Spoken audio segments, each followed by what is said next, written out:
everyone, and welcome to the show. This is episode number 107 of Pop Culturally Deprived, and today we're going to be talking about National Lampoon's Animal House on your, I think it's Locked or something, podcast. I'm Mandi Kay. And I'm Matthew Vose. We're definitely now in February. We are into the year, and we're continuing picking up a couple of older classics. Animal House is 40-something years old now. Is it 40 this year? Yes. Okay. Yes, it was. It is a much celebrated film. It's definitely one you see referenced through the annals of cinema history since it came out. How come you've not seen National Lampoon's Animal House? I simply wasn't allowed to watch it when I was younger. Okay. But both parents? Just your mum? Anyone in particular? I don't remember my dad being involved in decisions like that, so definitely my mom. Right. Although, interestingly enough, I was talking about this movie last night with Joseph, and his son is here. His son is 16, and he just said up front, he's like, the stage can't watch that. Like, he's not allowed to watch it. It's like, how interesting. Still, even now, we're not letting teenagers watch this. And then I watched it, and I said, I kind of understand. I was going to ask, do you agree with the decision not to let you watch this? Yes and no. I mean, honestly, I think the main reason was the nudity. Okay. Honestly, I think that's the main reason I wasn't allowed to watch it. And I think it's very gratuitous nudity. So I understand why I wasn't allowed to watch it as a child. Would I make the same decision for my own children? Probably not, but it would be one of those things where I would watch it with them. Okay. Which they wouldn't want to do because it would embarrass them and it would be fun anyway. So there we go. There was a good tweet that came on the other day of someone saying, brief 10-second sex scene starts in a movie. My dad, who's been missing for 15 years, turns up. Hey, what are you doing? Yeah. Why don't you tell us a little bit about the history of Animal House? All right. National Lampoon's Animal House is a comedy directed by John Landis and written by Harold Ramis, Douglas Kennedy, and Chris Miller. Released in 1978, it stars Tim Matheson, John Belushi, Thomas Hulse, and Stephen Furst. Many other notable faces had roles, including Donald Sutherland, Mark Metcalf, Kevin Bacon, and Karen Allen. We talked about the National Lampoon magazine when we did National Lampoon's Christmas Vacation last year. It was a popular humor magazine on college campuses in the mid-'70s, specializing in political satire and pop culture that spun out from the Harvard Lampoon. Animal House was the first movie produced by National Lampoon. Both Doug Kenney and Chris Miller were writers for the magazine, and they drew on their own college and fraternity experiences to create characters that would later appear in the film. Filmmaker Ivan Reitman was a fan and wanted to make movies with National Lampoon, but first he put together a comedy show called The National Lampoon Show in New York City, and the cast was Gilda Radner, John Belushi, Harold Ramis, Bill Murray, and Brian Doyle Murray. Most of that cast moved on to SNL, so Ramis and Reitman worked towards adapting skits from the show into a feature film. Universal Studios agreed to make it for $2.8 million, and it became one of the highest-grossing comedies in history. To put that in perspective, it would go on to make back its $3 million budget 47 times, and last year's hit Black Panther made back its budget just 6 times. It frequently appears on Funniest Movie List, and in 2001, the United States Library of Congress selected it for preservation in the National Film Registry for being culturally, historically, or aesthetically significant. And this was very much the film, I think like we talked about last time, this is the film they were chasing the success of.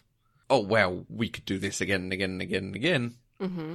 And when that doesn't happen, they just start licensing the name National Lampoon. Right. Yeah, give us $1 million, you can slap it on the front of your, video case. Yeah. It's worth throwing out, there was a movie released on Netflix last year called A Futile and Stupid Gesture, which is about the rise and fall of the National Lampoon, particularly about Doug Kenney himself. Covers, obviously, some of this period and the making of this film. It was one of the best films I watched in the year. Certainly one of the best 2018 films. I would recommend everyone go and seek it out. Okay. I did not know that was there. It's very good. I was surprised. I thought, okay, this could be a bit of fun. Some very clever biography stuff being done in there. Okay. So is it actually a documentary? It's not a documentary, because I think it was a book, so they basically adapted the book of the history of National Lampoon. They've done it with actors playing everything, but it is obviously based on what actually happened, but then there is some very clever stuff in there that you can hear I'm trying to talk around. Right, yeah. but particularly with the people they get to play them. The very obvious one is they've got Joel McHale playing Chevy Chase. Okay. And Chevy Chase made Joel McHale's life very difficult when they made Community together. Right. So I think that's just, that'll be fun. Let's cast him. Okay. All right. Well, if you are like me and have not yet seen Animal House, it is obviously a college campus comedy. So Faber College's Dean Wormer has a plan to rid the campus of the mischievous Delta House forever. But the Delta boys have plans of their own in this side-splitting parody of college life. So says IMDb. Yep, that is a good one. I think that was IMDb. That might have been Amazon. It was one of them somewhere. I think we'll talk about the plot in a bit. How were you able to watch that? Is it available over there? It is actually on Netflix. Hey! Hooray! That rarely happens anymore. It feels like it's been a while. Yeah. And I am guessing Sky Cinema. Sky Cinema do have this. I do also own it. Oh. I think I bought it in about 2004 because I think I'd seen it on a late night Channel 4 showing or something in my teens and really enjoyed it, and you just couldn't buy it over here. And then so I visited, I think it was 2004, I visited my friend Dom in Seattle and found it on Region 1 DVD, so I bought it. Okay. So I have it, not entirely sure I could still play it, but... Right. But it's there. Yeah. All right. Okay, there are a lot of people in this. There's a lot of people involved in the making, the writing, and the acting in this. What's your experience of every single one of them? We've talked about some of them before. Mm. We've had Karen Allen on the show. She was Marion in Indiana Jones movies. We've talked about how I love The West Wing on this movie before. So Tim Matheson, obviously, I know him as Vice President Hoynes. John Belushi, I know him primarily just from being on SNL. I don't know that I've ever seen him do anything else. He's iconic. Mm. Like, everybody's seen the poster of him with the college shirt on from this movie. And then there are 2 Buffy references in this movie I was delighted to discover. So Mark Metcalf, who played Niedermeyer, was obviously the master in season 1 of Buffy. Donald Sutherland played Merrick, Buffy's watcher, in the movie. Mm. And I mean, there are others, but those were the big ones that stood out to me that were either immediately recognizable or their name was recognizable to me. Right, yeah. Because I have to be honest, I wouldn't have realized that was Mark Metcalf. No, absolutely. Once I realized who he was, I could hear it. Like, if I closed my eyes and listened to him talking, I could hear the master talking. Okay. Just tell me, mister, what fraternity would pledge a man like you? You've tasted it.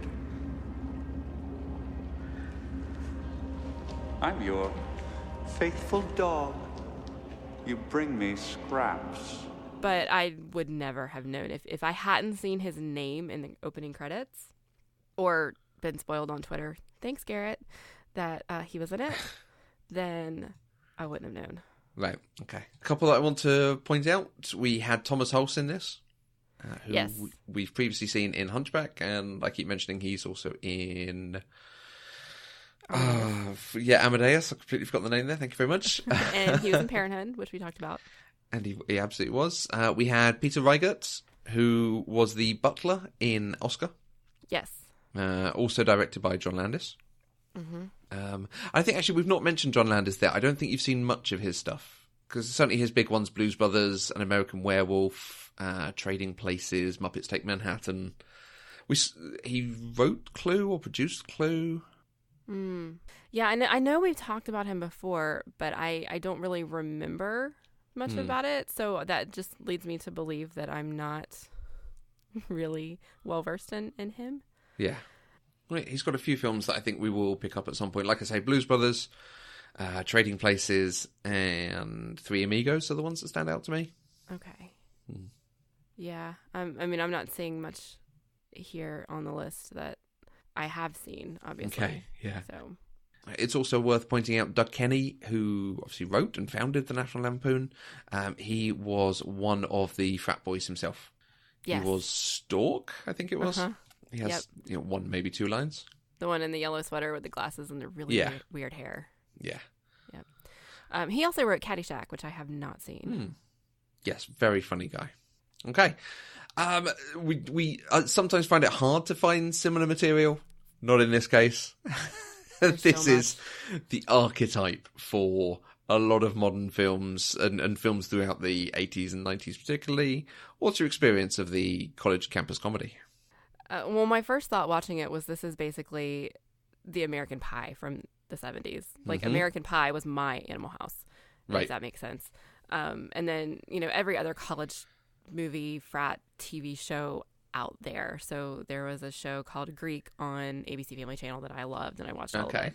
That really kind of mirrored this movie really well. They just did it slightly less offensively, I think. But, it worked. Pitch Perfect, honestly, it's about a cappella singers, but it still had the same kind of dynamic between the good guys and the bad guys and the slobs and all of that stuff and the outcasts and that. So this is definitely a genre of movie that I am not unfamiliar with. Okay, cool. Okay, did you enjoy Animal House? Parts of it were funny. Okay. The music was great. Mm. I didn't hate it. I think I'm glad I watched it. I think that if you're going to be somebody who talks about movies, then you should watch movies like this because it's an important movie in American pop culture. Mm-hmm. So how about that? Yeah. Yeah. Okay, that's a good chat. Let's not dive too deeply on this one. Oh, no, boy. I think honestly, I think this movie has a lot of stuff going for it. It has a lot of bad stuff in it. It has a lot of stuff that particularly now we look back on it and it's horrifying. It's sexist, it's misogynistic, it's racist, it's got a lot of ists. Yeah, ists and it. icks. It does. Yeah. It really does. But it has some good things going for it too. It's smart. It was well written for its time. It was subversive. It elevated counterculture. It defined a genre of this type of film for decades to come. It has shaped American college experiences for decades. I haven't personally experienced Greek life. I did not go to a traditional college that had this sort of thing, but Okay. I did a lot of reading and realized that a lot of people have had experiences similar to this, and so I think it's important not to throw the baby out with the bathwater because Animal House, while being a movie that could not be made today, was important for when it was made. Should we dive into the problematic? Should we get this conversation done? Sure. In your watching of the film, was there a point where you went, okay, no, it's lost me, or does it have the vibe all the way through? No, it kind of has the vibe all the way through. Okay. I think, honestly, the underlying current of the whole thing for me was the male gaze. I think that was the one thread that just didn't stop. God, there was so much nudity in this movie. Nudity that had absolutely no reason to be in this movie. And so that was the main one, I think. But then you have things like the scene at the bar that, God, I wish that scene wasn't in it. I really do. And I've read over and over again that the studio wanted that scene not to be in there, and they got Richard Pryor's stamp of approval because he thought it was funny because white people are crazy. And I look at that and I'm like, that's awesome, but one man doesn't speak for an entire race. No, yeah. You can't just say, okay, this black person thinks it's funny, so it's okay. Because it's not okay. You've got Bluto in the ladder and looking in the house of the naked girls and the fact that the way they write girls in the dormitory is topless having a pillow fight. Yeah. Yeah, that I don't know that that's ever actually happened in the history of ever. Yeah. Ever? It is wildly problematic in a lot of ways. That's really all I have is I was trying really hard to kind of step back from it because I know that this movie is iconic and I know that this movie is important, and I didn't want to come into it and just hate it. like I have done with so many other movies that we talked about on this show, I was trying to understand it. So I'm trying real hard. You hear me talking in circles around it, Ray. I'm trying real hard. Okay, do you have a stance on the continuing availability or watchability of a film like this? Like, I can take a stance on Kevin Spacey and say, yes, American Beauty is a wonderful film. Yes, there are other things that he's done that are very good. But you know what? No. I am going to find it very hard to ever watch anything like that again, and the same with a number of other actors and producers. This film has some merits to it, so can we take a stance and say, let's move on. There are other equally as good comedies that do not have these problems, so let's do them, or do you have a softer view is not the right word, but a different view on that? And I'm never going to hold you to it, so don't worry. I know. I think it's okay to watch this movie. I do. If for no other reason than for it to be a learning experience of where we were and where we should be trying to go. Okay.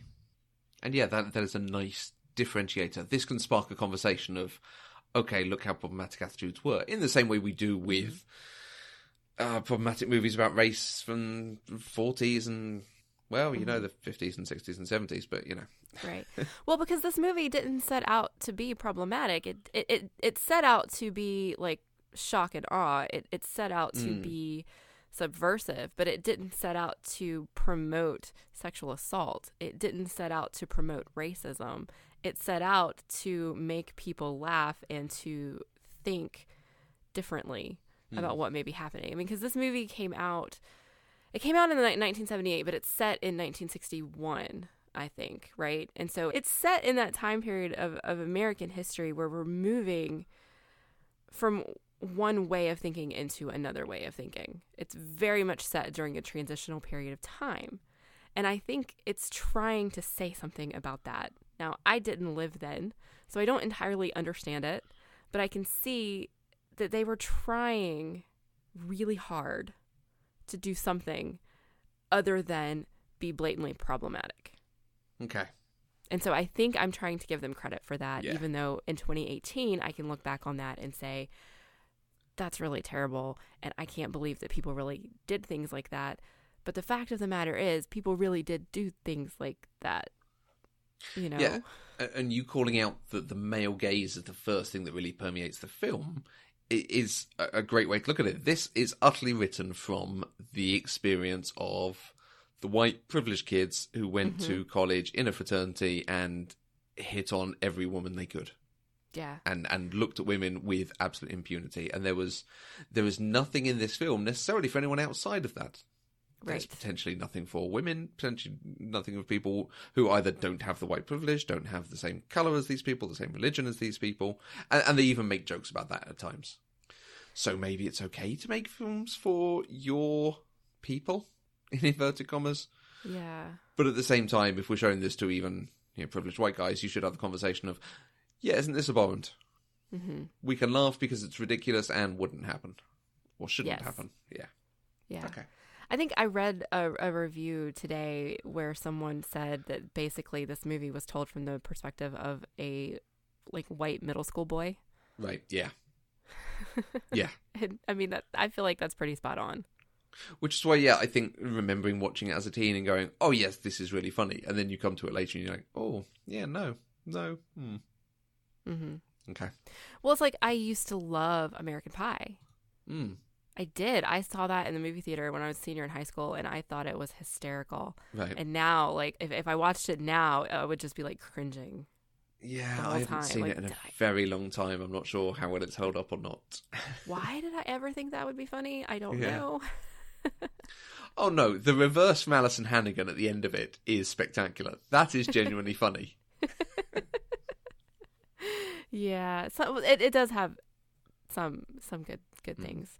Joseph suggested that perhaps the movie Neighbors is today's version of this, but I haven't seen Neighbors. If I recall correctly, it has Zac Efron in it. Zac Efron, and then they have the sorority in the second one. Yeah. Okay. The thing that stood out to me, particularly watching it, is how this film is utterly double standards. The guys go on dates and see multiple women and fool around with multiple women, but expect the women to be there just for them. Yes. Their woman, in inverted commas. And it's double standards about nudity, about everything. And that's what, exactly like you said, it is utterly in their viewpoint. Mm-hmm. Again, writing it now, you'd perhaps have slightly more diversity, hopefully in the backroom staff and being able to make a film like this. Mm-hmm. And like I said a couple of weeks ago, that film Blockers that I watched has a bit more diversity going on with it, but it is also about the girls trying to lose their virginity and their parents dealing with it, and it's a different take on some of the same sort of idea of going to parties and getting drunk. Right. You mentioned the date, and one of the questions I wanted to ask you was whether you had noted what date it was and whether that had had an impact on you and on your watching of it. No, because I didn't understand the significance of that date until after I watched it and started reading what people had Okay, said you about have it. seen it since. Okay. Yeah. Yeah. So I understand now that the parade was set the day before the assassination of JFK. And, I mean, it didn't have any impact on me because I didn't know that when I was watching it. Okay. And I don't know what the movie was trying to say by doing that. And so it doesn't really matter to me if it was set on any other day. Okay. For them to pick that day, I feel like they were trying to make a statement. I just don't know what it was. Right. Yeah, I had wondered if seeing that it was, almost 15 plus years before it was even made had an impact. Like, this is getting back more into a sort of Happy Days era rather than into Vietnam War and so on. Mm-hmm. But I don't know enough about, American culture at the time, so I can't really comment. The one thing I did see was that they said the assassination of JFK is the point at which America starts losing its innocence. Mm-hmm. Which is a fairly bold statement. I think I think it's a culture of innocence, really. Yeah. Not because America has no innocence ever. But it's moving from a time of, like, when you think of the 50s, you think of when you put aside Jim Crow and you put aside all of that stuff, which is a whole other story. You think of the nuclear family. You think of very specific, traditional, the American dream that happened in the 50s. Yeah. And then after the assassination of JFK, we transitioned away from that. That's when we started getting, protesting and rebellion and revolution and Woodstock and free love. And we just kind of, the culture of the nation started to change. And so that's why I said I think this movie is important, because it's set in that time period where it's trying to mark that change. Yeah. And so you're kind of seeing that difference, because you're seeing the Omegas kind of represent that more, God, I hate using the word innocence, but that's what other people have used, and so that's stuck in my head. But it represents that what came before, and the deltas represent what we're moving towards, and so they're trying to fight it out in the movie or something. Yeah. I don't know. I think that's just me trying to be super intelligent about something. But I think for them to have set the movie, I mean, it's made in 1978, so we're almost in the 80s. For them to have gone back and set it so much earlier, I feel like they did it on purpose, because they were trying to make a statement. At the very least, it allows them not to have TV and other elements of mass media in there. Because this is definitely the point that TV starts becoming much more of a norm. And seeing images on TV. So it allows them to be, actually, this is just about people going out and having parties and so on. Yeah. Disco bops. Definitely not innocence, because, just as a quick aside, innocent people do not throw so much tea into a harbour, frankly. Yeah. Yeah, it's definitely, it's a poor choice of words. I just don't know another. No, yeah, absolutely. Yeah, and that's exactly what they said about it. It was a very interesting idea. The date didn't make any difference to me, except for seeing a reference to exactly why they put it at that point. Mm-hmm. So, the plot. There's a plot? Exactly. I mean, it's not quite as skit-like as Monty Python and Holy Grail was. But it's really close. It is really close. The double secret probation stuff is arguably the only plot. Or is the plot about Doody and Doody trying to get into a fraternity and then making friends? Not really, because that comes to nothing. Doody and Doody. Really? Doody and Doody. What's their name? Dude A and Dude B? Larry and Kent, or Larry Pinto and Flounder. Kent. Yeah. I have no idea of anyone's names from this, because they've all got 3 names. So. Yeah, that's true. That's true. They do. I was desperately trying to follow Mandy and Babs to sort of see what happened I to still them couldn't during tell it. you the difference Completely between mix those them two. up. Yeah, they both had really big blonde hair. That's all I know. Yeah. No, I mean, because this movie is based on skits. It's basically an improv show that they turned into a movie by sprinkling these short stories into it.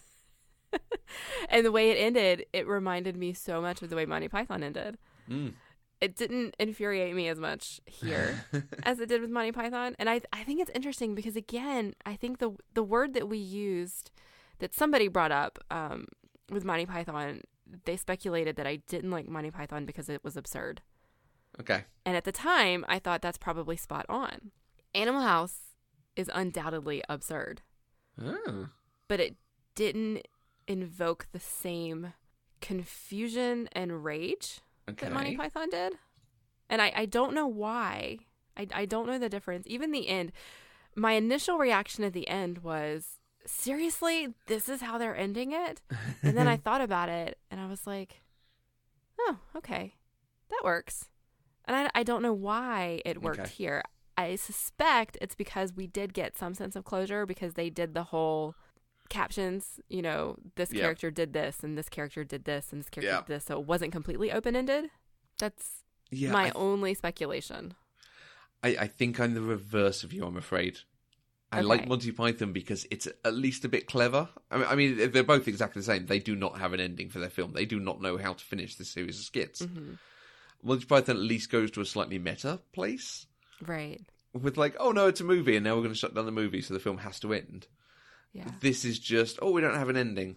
Let's end it in chaos and put some text up on screen to give us a sense of closure. Okay. Which the jokes in that are just the weakest that they could have come up with. Oh, only one of them was really problematic to me. Oh yeah, one of them is definitely fairly problematic. The one about becoming a gynecologist is, okay. And, look, he becomes a senator. Sure. Although, as Catherine said, like, it's a good joke until you get to the Supreme Court Justice nomination. And they're like, okay, it's reality. Good. Yeah, well, so apparently they did a mockumentary for the 20 or 25th of one of the special editions. Okay. They did a mockumentary following up with the characters, and he actually went on to become the president of the United States. Nice. Okay. Thought I'd throw that out there. They just didn't have an ending, did they? They didn't. No. Because they gave us that closure, I liked it. It didn't leave me feeling like I was floundering around. Got it. Grasping. Floundering. Nice. Yeah, I did that on purpose. There's a number of relationships in this. Again, all treated very differently. I think the Karen Allen and Peter Reigart one is the one that's supposed to be the legit relationship during it. And it's the one that makes me the most angry. Yeah. She straight up cheats on him with a professor, and then they end up back together. Yeah. He did take another girl out on a date with, it appears, the intention of sleeping with her during that same evening. Yeah, that is true. Again, it's just utter double standards. Yes, it is. And it's just so strange because I'm not sure I see it from Donald Sutherland, except it's just the funny thing with the professor, but... Oh. And we do see Donald Sutherland's bottom, which I think is meant to make us laugh. Probably. By that point, there'd been a lot of skin on screen. Yes. It was just like, more skin. Okay. Yeah. The other one that ends up as an actual relationship, it seems, is Thomas Hulse and the mayor's daughter. That one would have been okay if they hadn't done the gag of, I'm only 13. Yeah. The movie did not need that. No. Mum, Dad, this is the boy who molested me. We need to get married. Yes. Like, okay.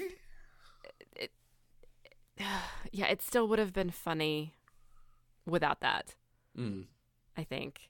I actually really liked... I've seen people complain about the whole devil and angel scene on his shoulder.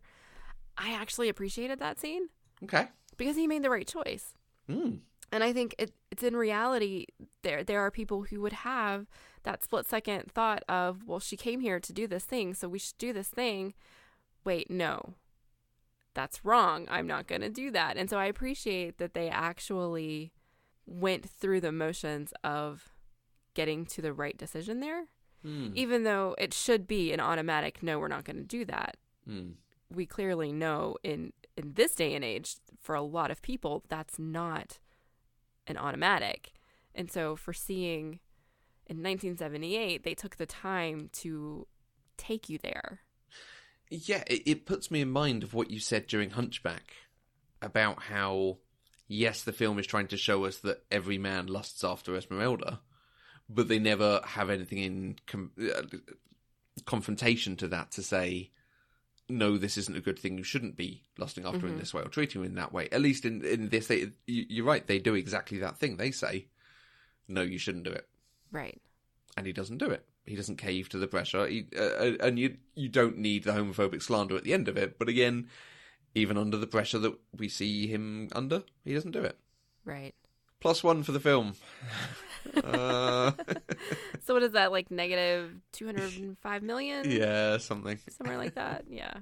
And the other one is the Babs and Mandy and, was it Marmalade and Otter? Marmalade? So Greg. It was I Greg, couldn't wasn't remember it? his name. Yeah, I think it was Greg. I couldn't remember his name. He was with Mandy, but she and Otter had possibly been together, and he was also doing stuff with Babs on the side. Mm-hmm. And I'm not sure half of that was necessary. It just felt like a distraction. I didn't find any of it funny. We didn't need to have the scene where they beat Otter up because it had no bearing on the plot whatsoever. They had already been kicked out of the college, so they were still going to do the parade thing, unless they were trying to say that him getting beat up by the Omegas was the catalyst for Otter to be on board. Mm-hmm. But I feel like that they could have done that completely differently, and we didn't need any of that. Yeah. So, good. There's not a huge amount of conversation to have around it. Again, like something like Monty Python and the Holy Grail, there's a lot of skits. That's true. They're woven together generally a bit better, so you can't just look at them as discrete moments in the film. Or at least in my head, they're not discrete moments in the same way Holy Grail is. Right. Were there any that particularly worked for you, that you were pleased, that made you laugh out loud? No. Okay. Nothing, there wasn't anything that made you laugh out loud, anything that was, okay, that's quite good. No, I'm looking at my notes, and no, I had a lot of incredulity and a lot of caps lock and a lot of questions, but no. But you said you had enjoyed parts of it. Yeah. So is there anything you can point to and go? Okay, so the music in this was fantastic. Okay. Absolutely. I loved the way that they interwove, like, pop hits like Shout and Louie Louie, which I've had stuck in my head for the last 24 hours. Thank you very much. With the use of classical music. Using classical music in a comedy like this was something that hadn't been done before. And I think it's fantastic. I think all of the music was fantastic. The score of just how the music kind of it showed you kind of what you were supposed to be feeling. So it was like very pompous at times, and it was very light and airy at other times, and it just kind of it walked you through what was on screen, and I really enjoyed it. And then of course we got Shout and Louie Louie, so I'm not gonna complain about that. And the dance scene to Shout does go on a very long time. It does, but I didn't mind it. Okay.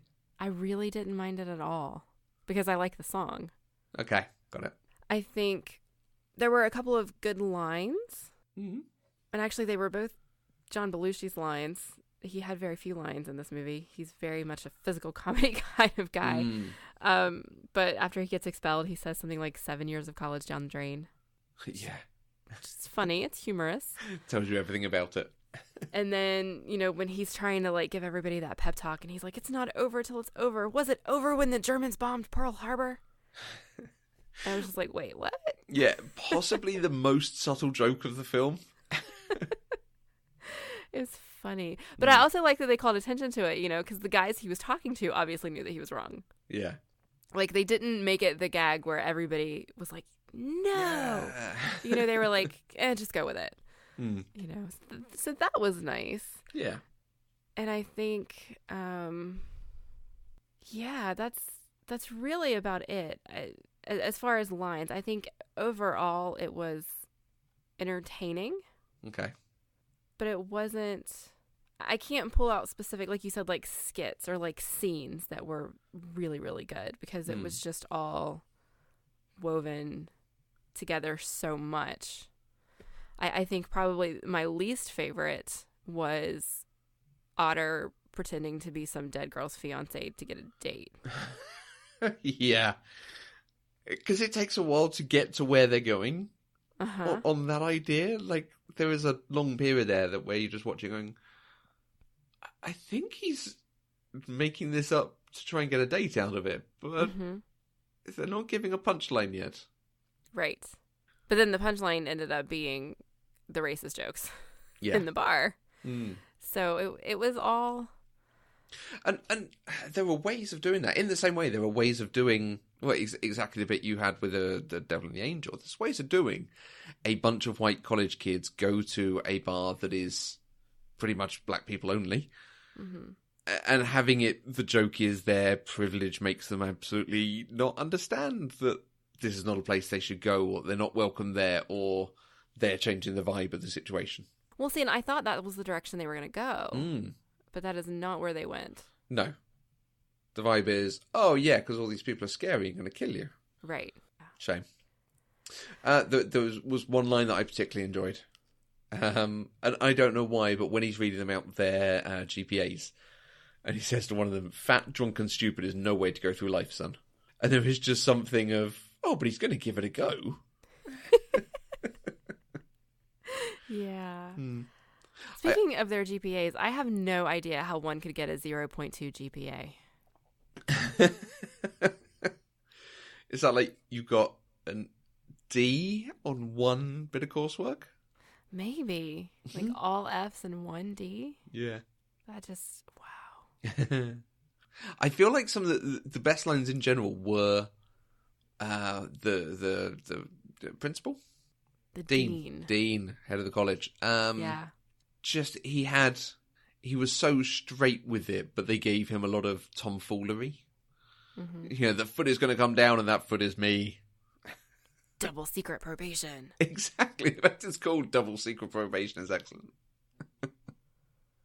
Yeah. Well, and he was so, the actor, I cannot remember who the actor is, but he did it, like you're saying, so straight, so deadpan, so serious. He meant all of these things, even though it was sometimes the most ridiculous words coming out of his mouth.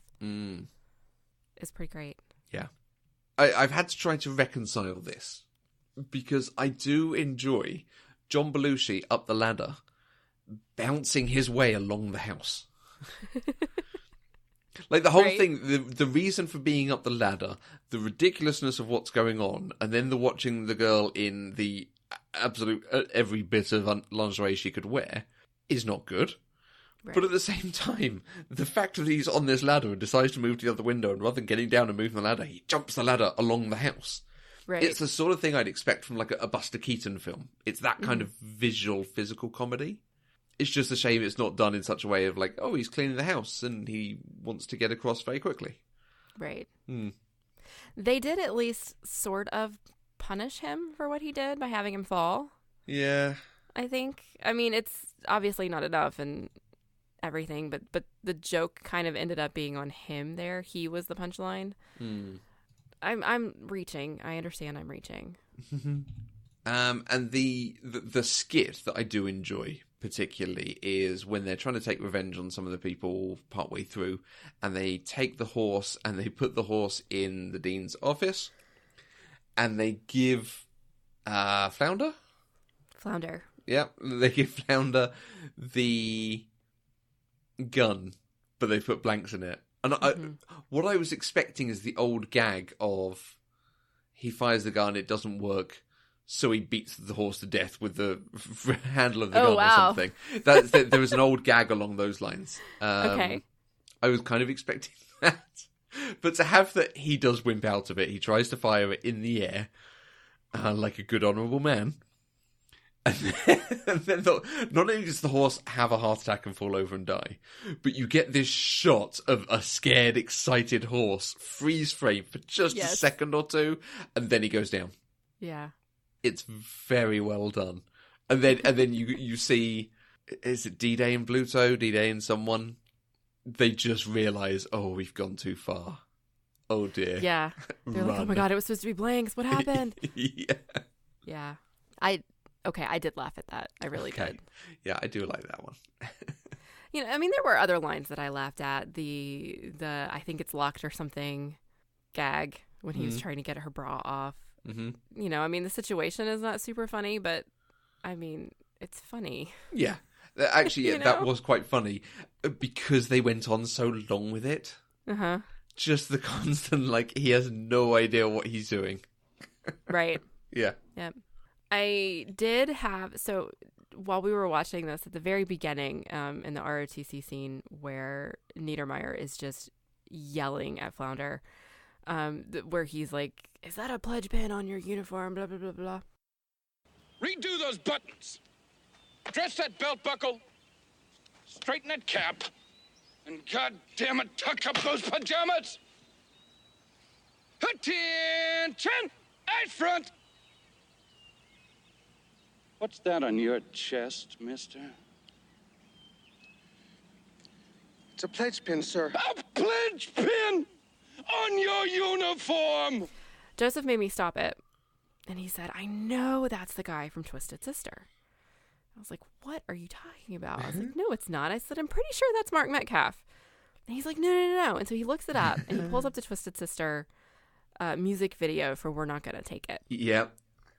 And so he was actually confused because he thought that the guy was the lead singer because of the way they do the transition in the music video. And I said, no, but I looked it up and I said, that is actually Mark Metcalf reprising his role. He is channeling Douglas C. Niedermeyer in this music video, and it's hilarious.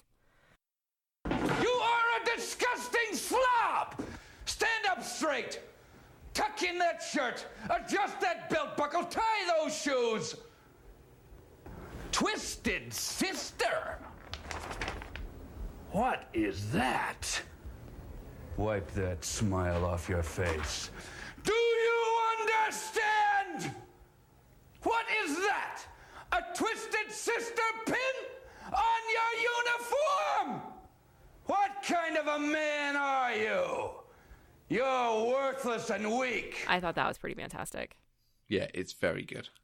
Because, I picked up on it, because again, Mark Metcalf to me is the master. I'm not used to seeing him with a normal human face. And so I don't really recognize that normal human face.